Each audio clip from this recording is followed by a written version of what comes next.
नमस्कार, आप देख रहे हैं अपना बिहार और आपके साथ मैं हूं विवेक। इस वक्त की बड़ी खबर, बिहार में 53 नए मरीज सामने आए हैं। राज्य में आंकड़ा पहुंच गया 6096। शुक्रवार को 150 नए मरीज सामने आए थे।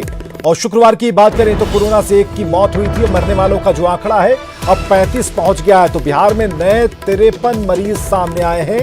और अपडेट यह है कि राज्य का जो आंकड़ा है वो पहुंच गया है कोरोना मरीजों का 6096। और शुक्रवार की बात करें तो 150 नए मरीज सामने आए थे, जिनमें शुक्रवार को कोरोना से एक मौत हुई थी। और मरने वालों का जो आंकड़ा है 35 पहुंच चुका है। और देश में कोरोना वायरस का संकट लगातार बढ़ता जा रहा है। हर दिन कोरोना वायरस के नए मामले सामने आ रहे हैं। और इस बीच अब एक बार फिर प्रधानमंत्री नरेंद्र मोदी राज्यों के मुख्यमंत्रियों के साथ वीडियो कॉन्फ्रेंसिंग के जरिए बैठक करने वाले हैं।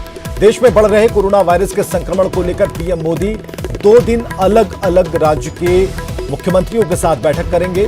प्रधानमंत्री नरेंद्र मोदी की यह बैठक वीडियो कॉन्फ्रेंसिंग के जरिए होगी, जो कि 16 जून और 17 जून को होगी।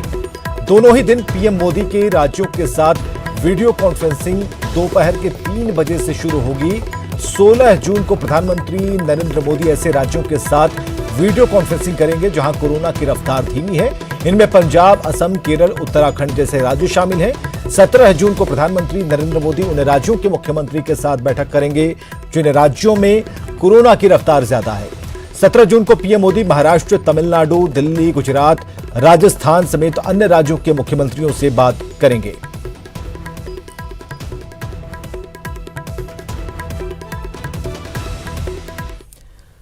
और बिहार के जमुई में भी अब कोरोना की जांच होगी। सदर अस्पताल के टीबी वार्ड में कोरोना जांच केंद्र बनाया गया है, जहां हर दिन 40 सैंपल की जांच हो पाएगी।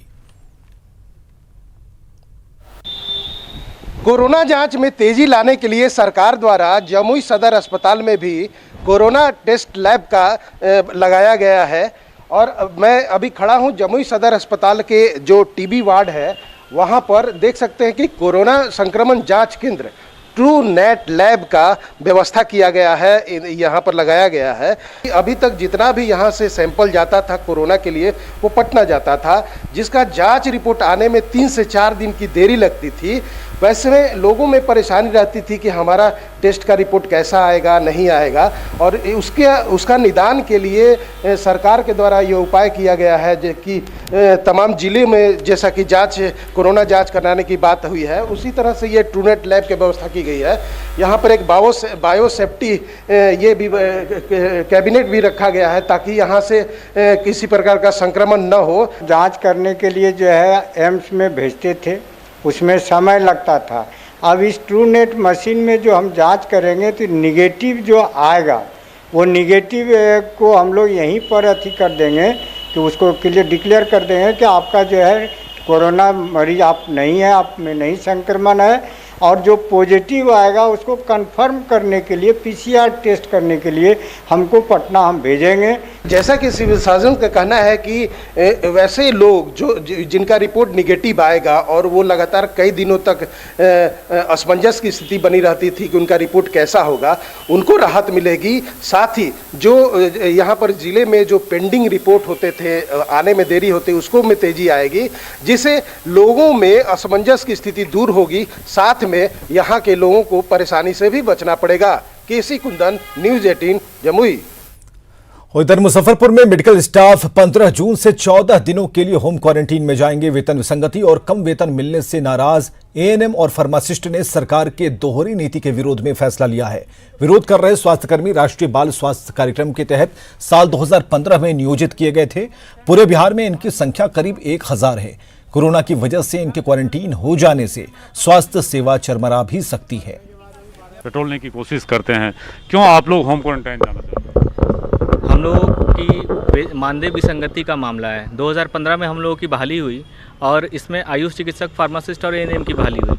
आयुष चिकित्सकों का मानदेय जो है वो डबल करके 44,000 जो कि एमबीबीएस के समतुल्य है वो कर दिया गया। हम लोगों का मानदेय उतने पे छोड़ दिया गया। हमारा डिमांड है कि हमारा मानदेय 37,000 किया जाए, जो कि कॉन्ट्रेक्चुअल फार्मासिस्ट का मानदेय है। अभी क्या इस पीरियड में आप लोग जो कोरोना से लड़ाई लड़ी जा रही है आप ही लोगों के भरोसे, तो कैसे जाएंगे?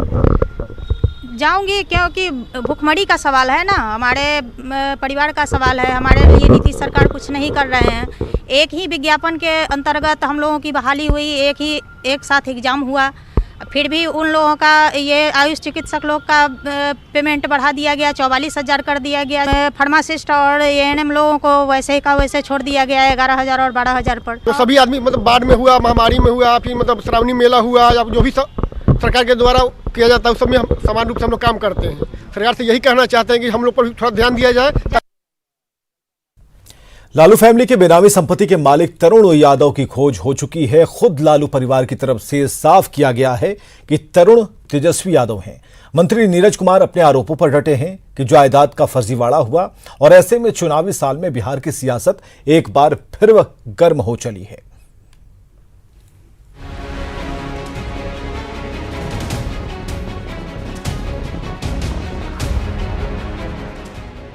बिहार में लालू फैमिली की बेनामी संपत्ति के मालिक जिस तरुण यादव की चर्चा गुरुवार से हो रही थी वो मिल गया है।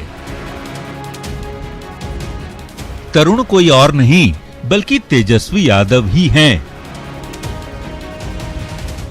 तेजस्वी की बड़ी बहन मीसा भारती ने न्यूज 18 से फोन पर बातचीत में साफ कहा, तरुण तो हमारा तेजस्वी है जो उसके घर का नाम है।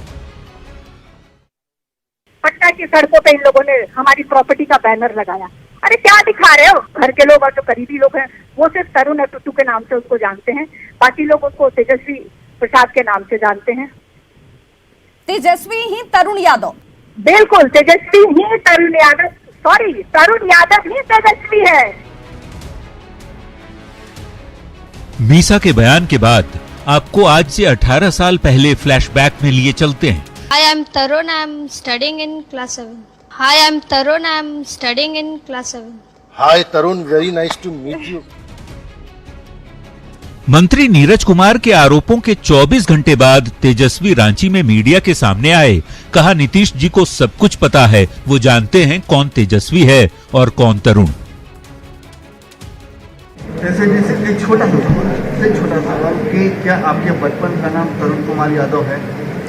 आप एक बात पूछिए ना, जो लोग सवाल पूछ रहे हैं वो काश नीतीश कुमार जी से जाके पूछ ले, जवाब मिल जाएगा। अरे भाई वो सामने आए ना, नीतीश जी को तो सब पता है।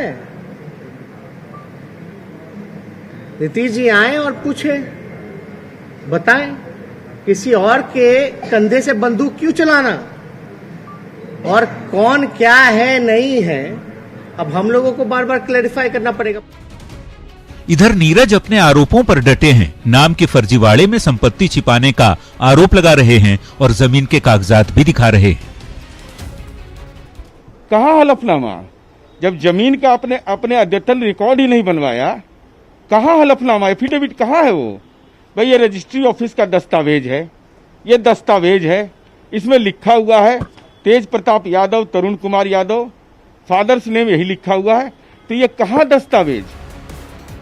तो लालू फैमिली की ओर से दी गई सफाई से बेनामी संपत्ति का सच सामने आ चुका है। मतलब तेजस्वी यादव के नाम से ही संपत्ति खरीदी गई थी। जेडीयू के आरोपों में दम, क्योंकि नाम की हेराफेरी की गई। लाखों करोड़ों की संपत्ति के बेनाम मालिक बने रहे तेजस्वी यादव। जाहिर तौर पर लालू फैमिली पर बेनामी संपत्ति के वार और पलटवार ने बिहार के चुनावी मौसम के तापमान को अचानक बढ़ा दिया है। ऐसे में राजनीति से ज्यादा एक दूसरे को नीचा दिखाने में ही सियासतदान जुटे हैं। वैसे जनाब, ये पब्लिक है, सब कुछ जानती है। न्यूज 18 के लिए रांची से संजय सिन्हा और पटना से अमित सिंह के साथ ब्यूरो रिपोर्ट। और बिहार के सूचना जनसंपर्क मंत्री नीरज कुमार के आरोपों पर आरजेडी ने सबूतों के साथ जवाब दिया। आरजेडी विधायक भोला यादव मीडिया के सामने सबूत लेकर पहुंचे। कहा कि तेजस्वी यादव का ही दूसरा नाम तरुण है।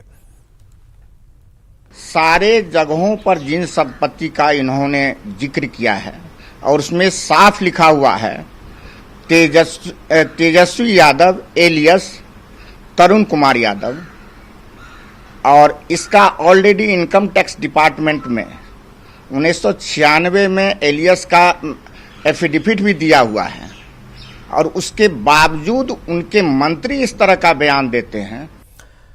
तो लालू फैमिली के खिलाफ बेनामी संपत्ति पर वार पलटवार के बीच न्यूज 18 आरोपों के घेरे में आए दस्तावेजों की पड़ताल गोपालगंज के निबंधन कार्यालय जाकर किया।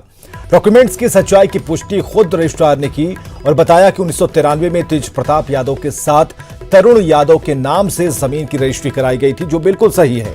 यही नहीं, लालू फैमिली की ओर से 1993 से लेकर 2003 तक गोपालगंज में जमीन के कई प्लॉट की रजिस्ट्री कराई गई।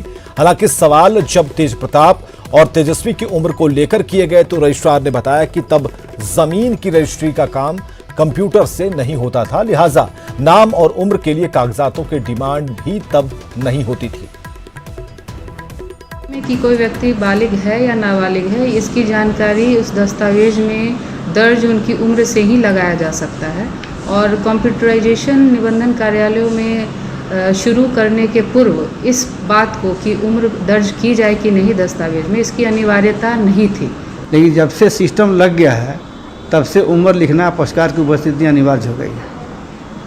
तो उस समय जो तरुण यादव का जो नाम जिक्र किया गया है, अभी उनका नाम तेजस्वी यादव है, इसमें क्या हो सकता है? ये तो कार्यालय नहीं बता सकता है। अब तरुण तेजस्वी हो गए, ये कार्यालय का मैटर नहीं है जी। और जेडीयू कार्यकर्ताओं के साथ पार्टी के मुखिया नीतीश कुमार का संवाद कार्यक्रम आज खत्म हो गया। 7 जून से शुरू हुए संवाद के 6 दिन में नीतीश ने पार्टी कैडर को जीत का मंत्र दिया और अपने कमिटमेंट को भी दोहराया। नीतीश कुमार के टिप्स ने पार्टी नेताओं को चुनावी साल में उत्साहित किया है।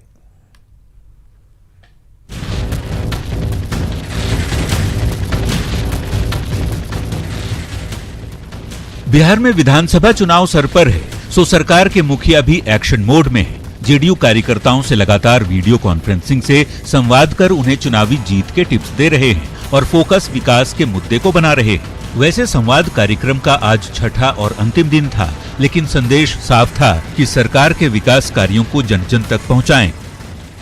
नीतीश लालू राबड़ी के शासनकाल पर हमला करना भी नहीं भूले और अपने 7 निश्चय की याद एक बार फिर दिला दी। 7 निश्चय में तो आपको हर घर बिजली पहुंचा दिया गया, हर घर नल का जल पहुंचने वाला, हर घर शौचालय, हर घर तक पक्की गली और नाली का निर्माण। क्या स्थिति थी जी? गांव में तो गर्मी के दिन में भी नीचे पानी भरा रहता था, कीचड़ रहता था। हम लोग अपने इलाके में नहीं घूमते थे, सांसद थे नहीं जाते थे, देखते नहीं थे हालत। संवाद कार्यक्रम के आखिरी दिन नीतीश ने कमिटमेंट किया कि जनता का आशीर्वाद मिला तो इस बार खेतों तक सिंचाई की व्यवस्था करवा देंगे। और लोगों के बीच में इन बातों की चर्चा करनी है कि जो जो काम हम लोगों ने किया है, इन सब बातों की चर्चा करिए। अब चुनाव भी होने वाला है तो उसमें क्या होगा, और अब तक तो इतना हम लोग काम कर रहे हैं, आगे का भी सोच लिए। एक काम तो हम सोच लिए कि अगली बार मौका मिलेगा तो हर खेत तक हम सिंचाई का प्रबंध जरूर करना चाहेंगे। अपने मुखिया के संदेशों और वादों से उत्साहित पार्टी नेता संजय झा ने तो नीतीश की तुलना एक्टर सलमान खान के उस किरदार से कर दी जिसमें कमिटमेंट करने के बाद किसी की बात नहीं सुनने वाला डायलॉग बोला गया था। और आप लोग जानते हैं कि अगर वो कोई कमिटमेंट करते हैं तो सलमान खान वाला फिल्म था ना एक, जो मैं कमिटमेंट करता हूं तो फिर किसी की नहीं सुनता।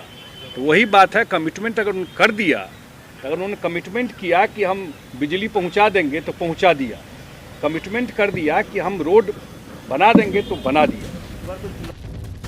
वैसे संवाद के जरिए जीत का जो मंत्र नीतीश ने इन 6 दिनों में दिया, उसमें 2 बात ही साफ तौर पर दिखी। एक तो विधानसभा चुनाव में जीत पर फोकस और दूसरा 2020 के सियासी संग्राम को 15 साल बनाम 15 साल पर फोकस करना।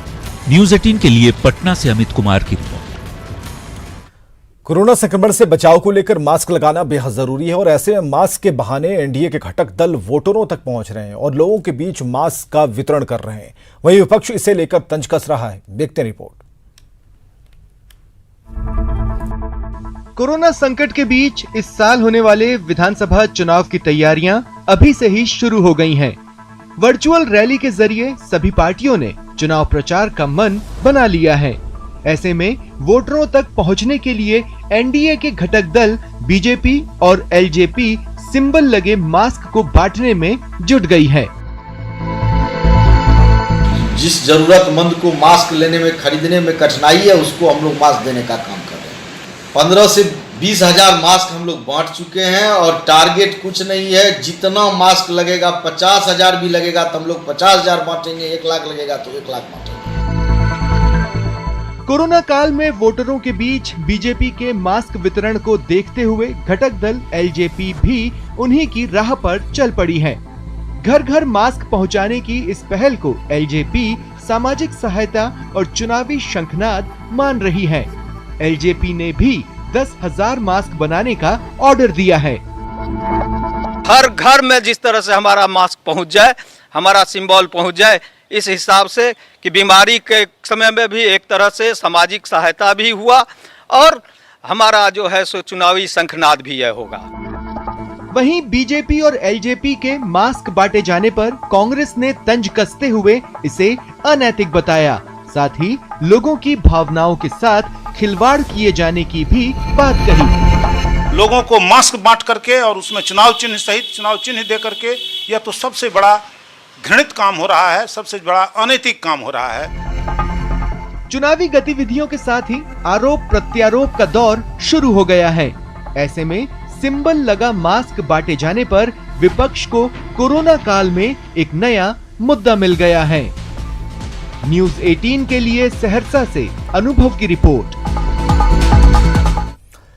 राजधानी के पार्कों में एक बार फिर से रौनक लौट आई है। पटना का दिल कहे जाने वाला गांधी मैदान गुलजार हो गया तो कुंवर सिंह पार्क में दारोगा और सिपाही परीक्षार्थी प्रैक्टिस करने लगे। सभी को इस बात की खुशी है कि कोरोना संकट में कम से कम खुली और साफ हवा में सांस लेने का मौका तो मिला।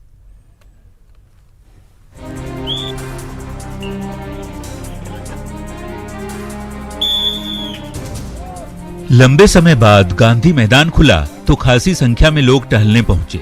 खुली हवा में सांस लेने के लिए बेचैन लोग पटना के गांधी मैदान के पाथवे पर टहलते रहे और दौड़ते नजर आए। सबके चेहरे पर खुशी झलक रही थी। ऐसा लगा कि लोगों को गांधी मैदान खुलने का इंतजार था। मैदान में टहलने के लिए कई तरह की गाइडलाइन जारी की गई थी, लेकिन इन नियमों की धज्जियां उड़ती नजर भी आई। हालांकि लोगों में इस बात की खुशी थी कि कम से कम सेहत का ख्याल तो रखा जा सकेगा। खुशी हो रही है, कम से कम हेल्थ फिटनेस बनाने का मौका मिला है। कम से कम घूमने टहलने तो आ सकते हैं, भले शॉपिंग मॉल ना जा पाए, कम से कम फिटनेस स्वास्थ्य के लिए तो आ सकते हैं। जब रैली भी होता है उसके पहले बंद हो जाता है तो मॉर्निंग वॉकर को बहुत दिक्कत होता है। कोई भी प्रोग्राम होता है गांधी मैदान में 3 दिन 4 दिन बंद हो जाता है, जिससे आम जनता यहाँ अगल बगल को बहुत तकलीफ होता है। इधर पटना के वीर कुंवर सिंह पार्क में भी चहल पहल दिखी। बड़ी संख्या में दारोगा और सिपाही परीक्षार्थियों की भीड़ दिखी। लिखित परीक्षा हो चुकी है और अब फिजिकल टेस्ट की बारी है। प्रैक्टिस जरूरी है, लेकिन पार्क के बंद रहने से थोड़ी परेशानी आ रही थी। पहले दिन ही महिला और पुरुष परीक्षार्थी प्रैक्टिस करते नजर आए। काफ़ी लंबा इंतजार करना पड़ा हम लोग को इसके लिए। 2.5 महीना तो हम लोग ऐसे बैठे पड़े थे कि कब रिजल्ट आए। रिजल्ट आने के बाद हम लोग को टेंशन था, तो फाइनली खुल गया लॉकडाउन, तो पार्क खुला है। तो हम लोग प्रैक्टिस हाँ, हम लोग लग रहा है कि प्रैक्टिस रोज कर पाएंगे। 2.5 महीना तो लॉकडाउन रहा, हम लोग के लिए तो बहुत ज़्यादा प्रॉब्लम हो गया कि कैसे कैसे फिजिकल होगा। अब लॉकडाउन के बाद लग रहा है कि हम लोग कंप्लीट कर पाएंगे। फिजिकल कब होगा? फिजिकल का तो अभी डेट नहीं आया है। मेरा तो SI और ये कांस्टेबल दोनों है। गांधी मैदान हो या वीर कुंवर सिंह पार्क, दोनों ही करीब 3.25 महीने बाद गुलजार दिखा। कोने कोने में चहल पहल रही और सबको उम्मीद यही कि वे सेहत सुधारने के साथ ही कोरोना को मात दे सकेंगे। न्यूज़ 18 के लिए पटना से रजनीश कुमार की रिपोर्ट। बिहार सरकार के सूचना जनसंपर्क सचिव अनुपम कुमार ने कोरोना काल से जुड़ी तैयारियों की जानकारी देते हुए कहा कि सरकार हालात पर नजर बनाए हुए है और क्वारंटीन सेंटर पर विशेष ध्यान है। आज की तिथि में जो ब्लॉक क्वारंटाइन सेंटर हैं, अब उनकी संख्या 1987 बची है। कुल जो लोग इन ब्लॉक क्वारंटाइन सेंटर्स में आवासित हुए अब तक, उनकी संख्या 15,25,095 है। खबरें लगातार जारी हैं, आप बने रहिए हमारे साथ।